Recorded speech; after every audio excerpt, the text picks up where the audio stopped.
Welcome to my channel. मैं दीपक चौरसिया अपने exam hub point पे स्वागत करता हूं।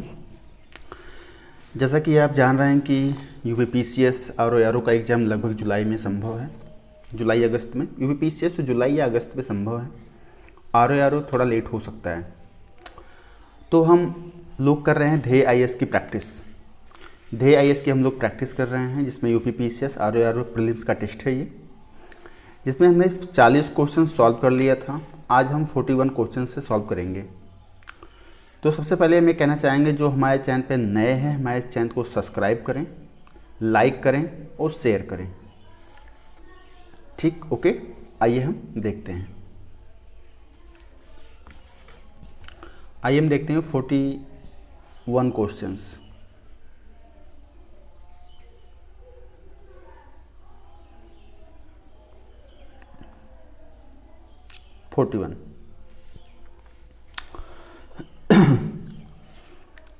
पहला क्वेश्चन कह रहा है कि 41 का है कि मीमांसा दर्शन के अनुसार प्राणी के मोक्ष प्राप्त करने संभावित मार्ग क्या होते हैं?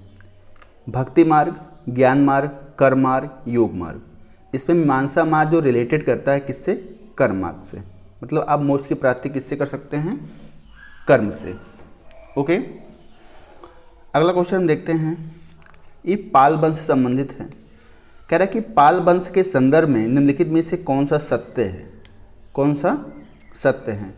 पहला ऑप्शन है कि पाल वंश के संस्थापक गोपाल हैं। ये तो सही है, पाल वंश के संस्थापक गोपाल हैं। वह बौद्ध धर्म का अनुयायी है, ये भी सही है। जो गोपाल था ये बौद्ध धर्म का अनुयायी था, ये भी सही है। तीसरा है कि अब अरब यात्री अब्दुल रज्जाक ने पाल साम्राज्य को शक्तिशाली बताते हुए रुहमा कहा था। नो, अब्दुल रज्जाक ने नहीं बताया था। इसमें एक व्यक्ति का नाम था सुलेमान, एक यात्री था। ये एक यहाँ पर भारत यात्रा पर आया और उसने बताया कि पाल साम्राज्य जो है ये शक्तिशाली है। इसका हमारा तीसरा ऑप्शन गलत है, पहला और दूसरा सही है। पहला और दूसरा सही, मतलब ऑप्शन हमारा क्या होगा? बी होगा। ओके, अगला क्वेश्चन अगर हम देखें, एलोरा के प्रसिद्ध कैलाश मंदिर का निर्माण किसने करवाया था? तो एलोरा के प्रसिद्ध कैलाश मंदिर का निर्माण कृष्ण प्रथम ने करवाया था। कौन? कृष्ण प्रथम ने करवाया था। ये किस वंश के हैं? ये हैं राष्ट्रकूट वंश के, राष्ट्रकूट वंश के। ओके, ये किस प्रथम जो है राष्ट्रकूट वंश के हैं। तो एलोरा के प्रसिद्ध कैलाश मंदिर का इन्होंने निर्माण कराया था। अगला क्वेश्चन कह रहा है कि चोल प्रशासन में, चोल का जो प्रशासन था उसमें एक शब्द यूज किया जाता था जिसका नाम था वेली। वेली क्या था बताइए? वेली क्या था? भूमि इकाई थी कि सोने की सिक्का था कि ब्राह्मणों को दिया जाने वाला भूदान था या सैन्य इकाई की टुकड़ी थी? बताइए। इसमें हमारा होगा ऑप्शन ए। ऑप्शन ए, भूमि माप की इकाई थी। भूमि माप की जो इकाई थी उसे उस समय वेली कहा जाता था। ठीक है, अगला क्वेश्चन देखते हैं हम। कह रहे कि निम्नलिखित में से कौन सा एक संविधान के मूल ढांचे का भाग नहीं है? मूल ढांचा, मूल ढांचे का भाग नहीं है। पहला है युक्त सिद्धांत, विधि का शासन, समाजवादी राज्य, न्यायपालिका और कार्यपालिका के मध्य शक्तियों का पृथक्करण। देखिए, इसमें चारों में जो है मूल ढांचे का भाग ए वाला है, युक्त सिद्धांत ये है। विधि का शासन ए भी है, न्यायपालिका और कार्यपालिका के मध्य शक्तियों का पृथक्करण ए भी जो है मूल ढांचे में आता है। ठीक है, लेकिन समाजवादी राज्य ये नहीं आता, ये बाद में 42वें संविधान संशोधन 1976 के द्वारा इसे जोड़ा गया था। ठीक है, तुम्हारा ऑप्शन क्या होगा? सी होगा। अगला क्वेश्चन देखते हैं कि कह रहा है किस अनुच्छेद के तहत राष्ट्रपति वीटो पॉकेट शक्ति का प्रयोग करता है? देखिए, इसके पास 3 प्रकार की वीटो पाई जाती हैं राष्ट्रपति के पास, जिसमें से जो पॉकेट वीटो है ये अनुच्छेद 111 के तहत इसका प्रयोग करता है। इसमें होता क्या है, कोई विधेयक जो है, कोई विधेयक अगर लोकसभा और राज्यसभा से पारित हो करके कोई मान लीजिए विधेयक है, ये लोकसभा राज्यसभा से क्या हुआ? पारित हो गया। अब आता है राष्ट्रपति के पास, ठीक। ये विल जो है राष्ट्रपति के पास आया। राष्ट्रपति के पास 3 प्रकार की शक्तियां हैं, या तो उसे समर्थन दे दे, या तो उसे समर्थन दे दे, या तो उसे निलंबन कर दे, या तो उसे निलंबन कर दे, और या तो उसे वीटो पॉकेट कर दे, मतलब जेब में रख ले। तो करता क्या है कि ना तो वो समर्थन देता है, ना तो वो निलंबन करता है, कि कैंसिल भी नहीं करता, ना तो सपोर्ट करता है। वो सीधे क्या करता है, अपने वीटो पॉकेट का प्रयोग करता है, पॉकेट वीटो का प्रयोग करता है अपने अर्थात उस विधेयक, इस बिल को वो अपनी जेब में रख लेता है, अपने पॉकेट में रख लेता है और उस पर कुछ नहीं कहता, उसे रखे रहता है, कुछ नहीं कहता। इसे अनुच्छेद 111 के तहत कहा गया है। ओके, आइए देखते हैं क्वेश्चन नंबर 47। क्वेश्चन नंबर 47 कह रहा है कि निम्नलिखित कथनों पर विचार करें। कह रहा है कि मूल संविधान में शिक्षा का अधिकार मूल अधिकार के अंतर्गत नहीं था। दूसरा है कि 86वें संविधान संशोधन से पहले सर्वोच्च न्यायालय ने एक मामले में शिक्षा के अधिकार को अनुच्छेद 21 के अंतर्गत मूल अधिकार घोषित किया। तो ये पूछ रहा है कौन सा सत्य है, तो इसमें हमारा दोनों सत्य है। आइए समझते हैं। देखिए, जो मूल संविधान में शिक्षा का अधिकार मूल अधिकार के अंतर्गत नहीं था, बाद में इसे अनुच्छेद 21A में ऐड किया गया। मूल अधिकार अनुच्छेद 21A में ऐड किया गया, जो मूल अधिकार के अंतर्गत आता है। किस संविधान संशोधन? 86वें संविधान संशोधन द्वारा एक मैटर गया था सर्वोच्च न्यायालय में, उसी मामले में इसने शिक्षा के अधिकार को आर्टिकल 21 में रखा कि ये मूल अधिकार में होगा, सबको शिक्षा का अधिकार है। तो हमारा ऑप्शन क्या होगा? सी होगा। अगला क्वेश्चन है, एक कारण और आर कथन। ओके, थोड़ा छोटा करके पूरा क्वेश्चन एक बार में देखते हैं। ठीक, देखिए, भारतीय संविधान निर्माताओं का लक्ष्य भारत में कल्याणकारी राज्य की स्थापना करना था। ठीक, कारण कह रहा है कि भारतीय संविधान में नीति निर्देशक तत्वों को शामिल किया गया। ठीक, देखिए अब समझते हैं, जो ये नीति निर्देशक तत्व है, नीति निर्देशक तत्व, ये आर्टिकल 36 से 51 तक है। आर्टिकल 36 से 51 तक है, पहली चीज़ याद रखिए। दूसरी चीज़, ये बनाया क्यों गया, इसका उद्देश्य क्या था कि ऐसा हमारी सरकार, चाहे चाहे राज्य सरकार हो चाहे केंद्र सरकार हो, हमारी सरकार ऐसा नियम बनाएगी, ऐसा कोई भी जो भी नियम बनाएगी वो जनता के कल्याण के लिए हो, जनता के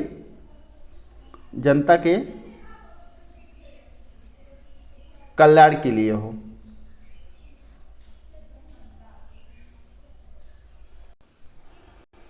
कल्याणकारी राज्य की स्थापना करना, इसका उद्देश्य है कि जनता के लिए कल्याणकारी राज्य की स्थापना करना। तो जो हमारा इसमें कह रहा है कि संविधान का लक्ष्य है कल्याणकारी राज्य की स्थापना करना, यह भी सही है। और किसमें सम्मिलित किया गया है? नीति निर्देशक तत्व में। दोनों सही है, दोनों सही है, लेकिन इसका कारण नहीं सही है। अर्थात ए और आर दोनों सही है, परंतु आर ए की सही व्याख्या नहीं करता। सही दोनों, लेकिन व्याख्या सही नहीं करता। ओके, अगला क्वेश्चन देखते हैं हम। कह रहे कि निम्नलिखित कथनों पर विचार करें। अनुच्छेद 143 के अंतर्गत राष्ट्रपति को उच्चतम न्यायालय से परामर्श करने का अधिकार है। दूसरा कह रहा है कि राष्ट्रपति इस अनुच्छेद के अंतर्गत न्यायालय द्वारा दिए गए परामर्श को मानने के लिए बाध्य हैं। देखिए, राष्ट्रपति जो है वो सुप्रीम कोर्ट से कोई भी परामर्श ले सकता है, कोई भी परामर्श ले सकता है, मांग सकता है, पूछ सकता है, लेकिन उसे मानने के लिए बाध्य नहीं है। उसे मानने के लिए बाध्य नहीं है कि आपको मानना ही जरूरी है, आप मानिए ही मानिए, ऐसा कुछ नहीं है। ठीक है, तुम्हारा इसमें होगा ऑप्शन ए। ऑप्शन ए हमारा सही है, ऑप्शन ए हमारा सही है और दूसरा नहीं सही है। ठीक है, अगला क्वेश्चन देखते हैं। क्वेश्चन नंबर 50 कह रहा कि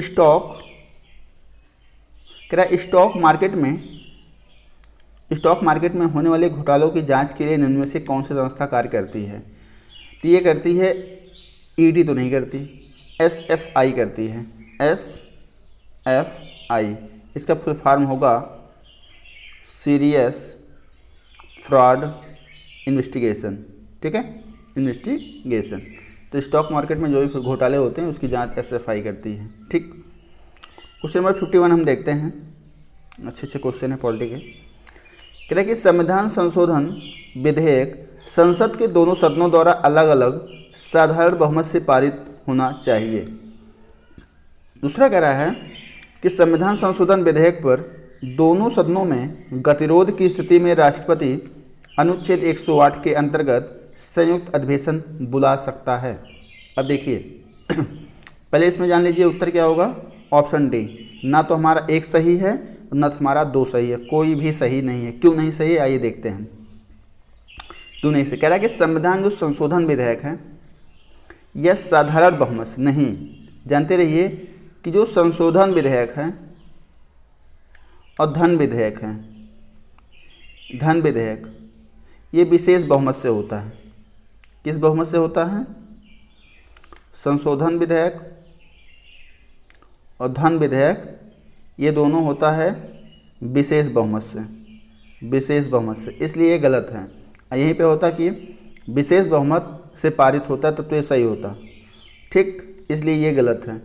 ठीक है, अगला कह रहा है कि संविधान संशोधन विधेयक पर दोनों सदनों में गतिरोध की स्थिति 108। हाँ, अगर दोनों सदनों में किसी भी विधेयक पर कोई दिक्कतें आती हैं तो वह अनुच्छेद 108 के तहत संयुक्त अधिवेशन को बुलाता है। ये सही है, ये सही है, लेकिन संविधान संशोधन विधेयक पर नहीं। ये कह रहा है संविधान संशोधन विधेयक पर बुलाता है तो धन विधेयक और संविधान संशोधन विधेयक पर संयुक्त अधिवेशन नहीं बुलाया जाता, और जितने और जो होते हैं उस पर बुलाए जाते हैं 108 के तहत। इसलिए हमारा दोनों ना एक सही है ना दो सही है। ठीक है, अगला क्वेश्चन कह रहा है कि संविधान के निम्नलिखित के अंतर्गत कौन से मौलिक अधिकार भारत में रहने वाले नागरिकों के साथ साथ विदेशियों को भी प्राप्त हैं। देखिए जो हमारे यहाँ मौलिक अधिकार दिए गए हैं इसमें हमें जो प्राप्त है प्राप्ति हैं, कुछ विदेशी अगर यहाँ पे रह रहे हैं तो उनको भी प्राप्त हैं। तो जिसमें पहला ऑप्शन है विधि के समक्ष समता, दूसरा है धर्माचरण की स्वतंत्रता, तीसरा है विचार अभिव्यक्ति की स्वतंत्रता।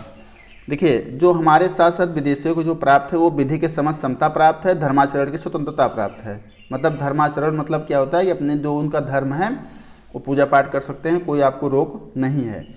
तीसरा ऑप्शन है विचार एवं अभिव्यक्ति की स्वतंत्रता। ये किस अनुच्छेद में है? 19(1)(a)। ठीक है, 19(a) में है, 19 में है, अनुच्छेद 19 में। तो पहला ऑप्शन हमारा 1 और 2 ऑप्शन सी सही होगा। ठीक है, विचार और व्यक्ति, अपने विचार और अभिव्यक्ति की स्वतंत्रता इनके पास नहीं है कि आप जो चाहो तो बोल दो, कहीं पे आप धरना दे दो, कहीं पे जो भी इच्छा हो बोलो, ऐसा इनके पास नहीं है। ऐसा ऑप्शन क्या होगा? तो विदेशियों को प्राप्त है तो 1 2 प्राप्त है, तीसरा नहीं प्राप्त है। ठीक है, अगला क्वेश्चन देखते हैं, छोटा कर दें थोड़ा।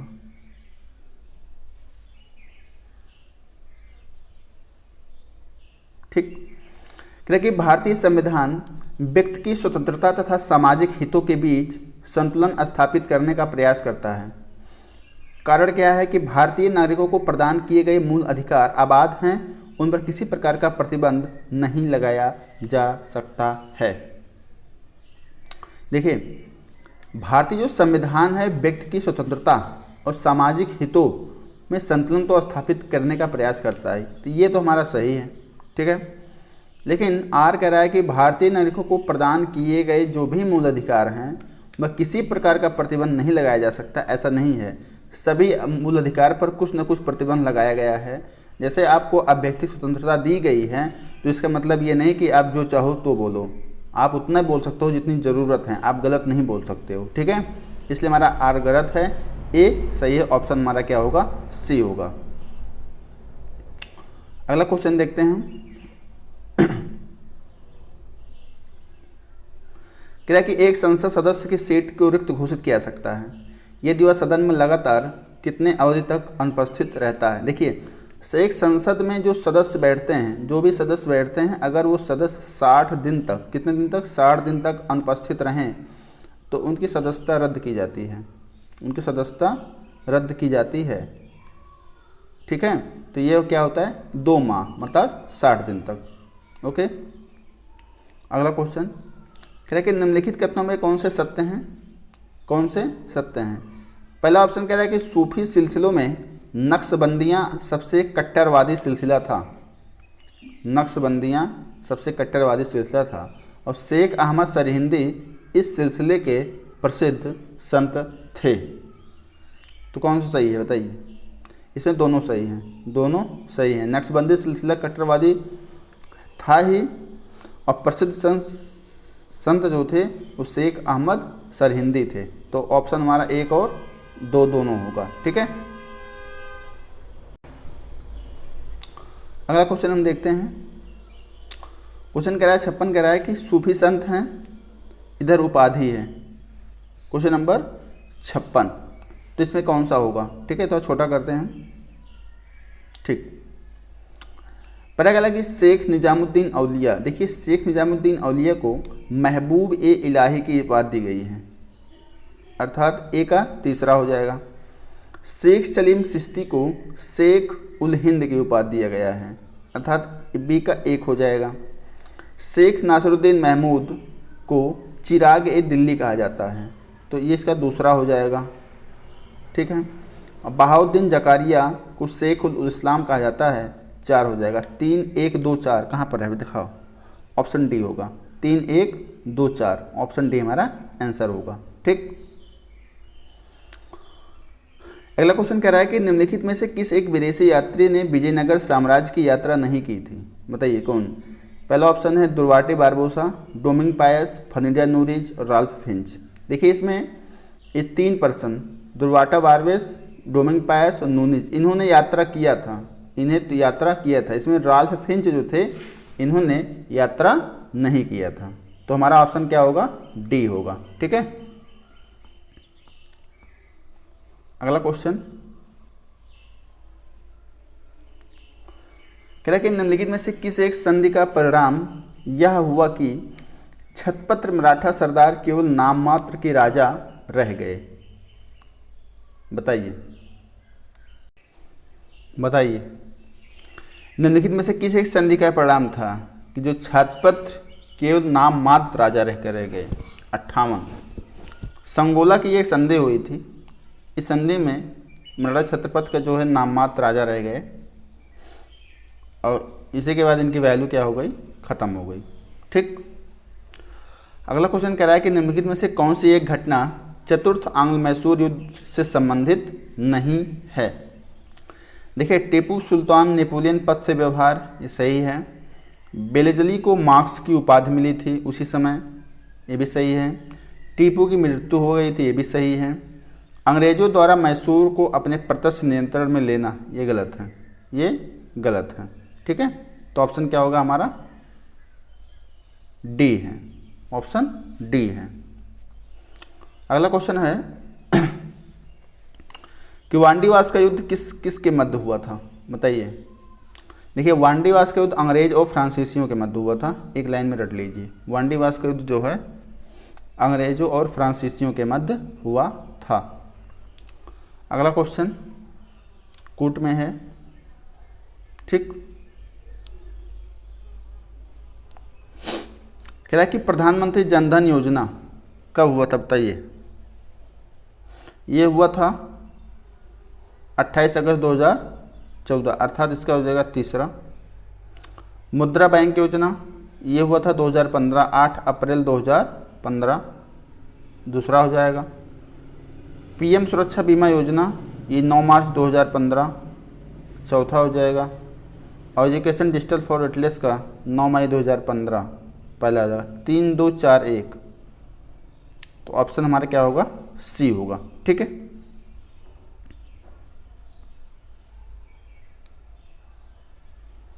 अगला क्वेश्चन हम देखते हैं। कह रहा है कि क्रय शक्ति समता विधि के संदर्भ में निम्नलिखित कथनों पर विचार करिए। क्रय शक्ति समता, इस विधि का प्रतिपादन जी.आर. कैंसल द्वारा किया गया था। इस विधि का प्रतिपादन जी.आर. कैंसल द्वारा किया गया था, और इस विधि का प्रयोग 1993 में अंतर्राष्ट्रीय मुद्रा कोष द्वारा किया गया। इसमें हमारा दोनों सही है, हमारा 1 और 2 दोनों होगा। ठीक है, समता का जो है प्रतिपादन कैसल द्वारा ही किया गया था। क्योंकि राष्ट्रीय मानसिक स्वास्थ्य और स्नायु विज्ञान संस्थान कहाँ अवस्थित है? बताइए। यह है बेंगलुरु में। कहाँ पर है? स्नायु विज्ञान संस्थान अवस्थित है बेंगलुरु में। बेंगलुरु में। अगला क्वेश्चन कह कि नीचे दिए गए कथन में कथन कारण कहा गया है। कह रहा है कि इंटरनेशनल डेवलपमेंट एसोसिएशन की विश्व बैठक रियायती खिड़की कहते हैं। कारण कह रहा है कि इसकी ब्याज दर की अवधि बहुत कम होती है। Question number 64। 64 क्या हो जाएगा हमारा? 64 का हो जाएगा सी। ए सही है परंतु आर गलत है। ए सही है परंतु आर गलत है। ठीक है। अगला क्वेश्चन निम्नलिखित कथनों पर सुमेलित नहीं है। देखिए 4 इसमें वो दिया गया है। इसने पूछ रहा है कौन सा सुमेलित नहीं है। तो बिम्स्टेक की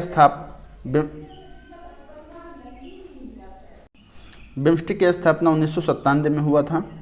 G15 की स्थापना 1989 में हुआ था। ब्रिक्स की स्थापना 2009 में हुआ था।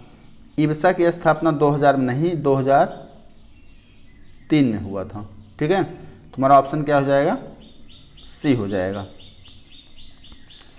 अगला क्वेश्चन हम देखते हैं। कह रहा है कि निम्नलिखित में से किसमें तरलता का अंश सबसे अधिक है? तो 100 रुपये के नोट में तरलता पूछ रहा है। तरलता लिक्विडिटी। ठीक है। इससे आप कुछ भी खरीद सकते हो। अगला क्वेश्चन कह रहा है कि गिग इकोनॉमी का संबंध में असत्य कथन है। बताइए। देखिए गिग इकोनॉमी का सत्य क्या है? अस्थायी रोजगार कम है, अल्प समय में लिए काम है, एक व्यक्ति विभिन्न संस्थाओं के लिए एक साथ कार्य कर सकता है, अकुशल श्रमिकों के लिए अत्यधिक उपयोगी। ऐसा कुछ नहीं जो कुशल ही नहीं है उसके लिए क्या उपयोगी है। तुम्हारा ऑप्शन क्या हो जाएगा? डी हो जाएगा।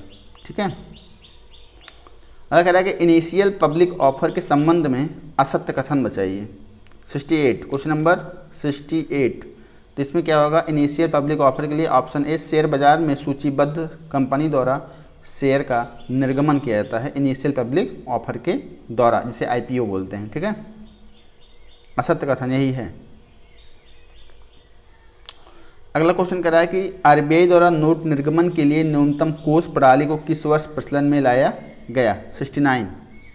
तो ये लाया गया था 1957 में। 1957 में न्यूनतम कोष प्रणाली को। अगला क्वेश्चन कह रहा है कि चालू खाते के घाटे को कम करने में निम्नलिखित में से कौन सा एक सही नहीं है? बताइए। देखिए घरेलू मुद्रा का अवमूल्यन सही है। प्रत्यक्ष विदेशी निवेश को बढ़ावा दिया जाता है, ये भी सही है। निर्यात से मिलने वाली आर्थिक सहायता में कटौती की जाती, यही हमारा सही नहीं है। तो ऑप्शन हमारा क्या हो जाएगा? सी हो जाएगा। क्वेश्चन नंबर 71 कह रहा है कि जब हम विभिन्न आय वर्गों के बीच में कितनी विषमता है इसकी माप करते हैं तो यह किस प्रकार की गरीबी को प्रदर्शित करता है? 71। ये सापेक्ष गरीबी को प्रदर्शित करता है। ठीक है। अगला क्वेश्चन क्या निम्नलिखित में से किस एक कमेटी ने बेरोजगारी के माप के संबंध में 3 अवधारणा सामान्य स्थिति, साप्ताहिक स्थिति, चालू स्थिति प्रतिपादन किया था? ठीक है। किस चीज़ में? बेरोजगारी। इससे हमारा होगा भगवती कमेटी। भगवती कमेटी। अब ये तीनों जो हैं ये आय से संबंधित हैं। किससे संबंधित हैं? आय। ठीक है। कितनी आय चाहिए। ठीक। बेरोजगारी समझती भगवती से संबंधित है। अगला क्वेश्चन है question number 73। Zero net aid से क्या तात्पर्य है? Question number 73। इसका तात्पर्य होता है किसी देश के विशेष की आर्थिक व्यवस्था से स्वनिर्भरता। इसे कहते हैं zero net aid. Zero net aid किसी देश विशेष की आर्थिक व्यवस्था में स्वनिर्भरता। ठीक है। अगला क्वेश्चन है कि पर्यावरण एवं पारिस्थितिकी की क्रियाशीलता कुछ नियमों पर आधारित होती है। कुछ नियमों पर आधारित। इसके नियम के प्रतिपादक कौन थे? तो इसके थे बैरी कोमानोर। बैरी कोमानोर। Option A. ठीक है। अगला क्वेश्चन कह रहा है कि सूची फर्स्ट सूची सेकंड को सुमेलित करना है। CIRG, IICT, NSI, NIB। तो ये इसमें कहाँ पर क्या अवस्थित है उसे बताना है। तो ए का हो जाएगा दूसरा और बी का हो जाएगा पहला और इसका तीसरा होगा, इसका ए होगा। तो हमारा ऑप्शन क्या हो जाएगा? 75 का ए ऑप्शन हो जाएगा। ठीक है। अगला क्वेश्चन, क्वेश्चन नंबर 76, बहुत अच्छा प्रश्न है। कह रहा है कि डिफेंस एक्सपो का आयोजन किया जाता है कितने वर्ष पर, बताइए। क्वेश्चन नंबर 76, ये किया जाता है प्रत्येक 2 वर्ष पर डिफेंस एक्सपो का आयोजन किया जाता है। इसमें झील बता रहा है कि कौन सुमेलित नहीं है, तो कौन सी झील कहाँ अवस्थित है। देखिए, जो गौर झील है ये रामपुर में है, बरुआ सागर झील झांसी में है, औधी ताल झील वाराणसी में है, लेकिन बेला सागर झील मिर्ज़ापुर में नहीं है, ये है महोबा में। कहाँ पर है? महोबा में। ठीक है, ये महोबा, हमारा ऑप्शन क्या हो जाएगा? सी हो जाएगा। अगला कह रहा है कि उत्तर प्रदेश में संयुक्त वन प्रबंधन प्रारंभ हुआ था, कब प्रारंभ हुआ था बताइए। 1992 में। कब प्रारंभ हुआ था? 1992 में। अगला क्वेश्चन 79, उत्तर प्रदेश सरकार द्वारा चलाई जा रही एक जिला एक उत्पाद योजना का उद्देश्य क्या है, बताइए। कह रहा है कि परंपरागत उद्योग का विकास, ये भी सही है, स्थानीय कौशल का विकास, ये भी सही है, वस्तुओं का अधिक मात्रा में निर्यात, ये भी सही है, उपरोक्त सभी। हमारा ऑप्शन क्या हो जाएगा? डी हो जाएगा, डी हो जाएगा।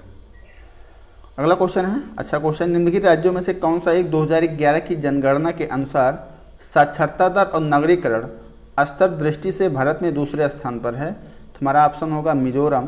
पहले स्थान पर साक्षरता में केरल